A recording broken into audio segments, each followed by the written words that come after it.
ज्यांना काही अंदाजही नव्हता की हे असं होईल, पण त्या दिवशी ते झालं.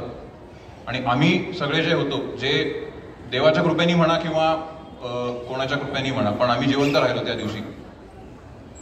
तर ही त्या दिवशी मला गोष्ट कळली की स्वातंत्र्यासाठी हे सगळं करावं लागतं.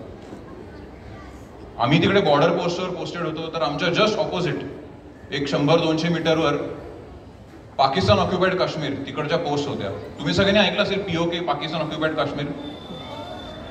घरी तेव्हा जाल तुम्ही, तेव्हा भारताचा एक नकाशा घ्या, किंवा आजकाल आता सगळं मोबाईलवर आले तर तुम्ही मॅप्स ओपन करा आणि भारताचा नकाशा तुम्ही ओपन करा. त्याच्यावर जे काश्मीर दिसतं ना, ते काश्मीर ऍक्च्युली मॅपवर जेवढं मोठं दिसतं तेवढं सगळं काश्मीर भारताकडे नाहीये. त्यातला काही भाग आहे त्याला म्हणतात पाकिस्तान ऑक्युपाइड काश्मीर.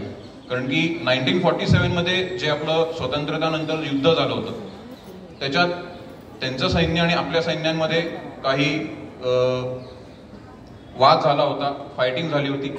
त्याच्यामुळे त्या क्षणापासून 1947-48 पासून आजपर्यंत काही असा भाग आहे की जो पाकिस्ताननी ऑक्युपाय केला, की त्याला म्हणतात पाकिस्तान ऑक्युपाइड काश्मीर.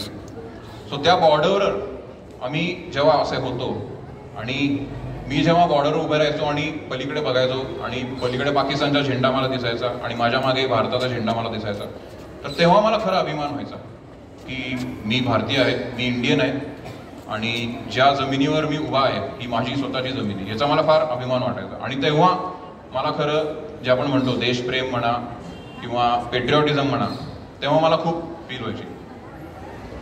हा एक इन्सिडेंट होता. सियाचीन नंतर मी वेगवेगळ्या ठिकाणी पोस्ट झालो. त्याच्यानंतर मी वेस्ट बेंगॉलमध्ये होतो आणि त्यापुढे मी हिसार नावाचं एक ठिकाण आहे हरियाणामध्ये, तिकडे होतो.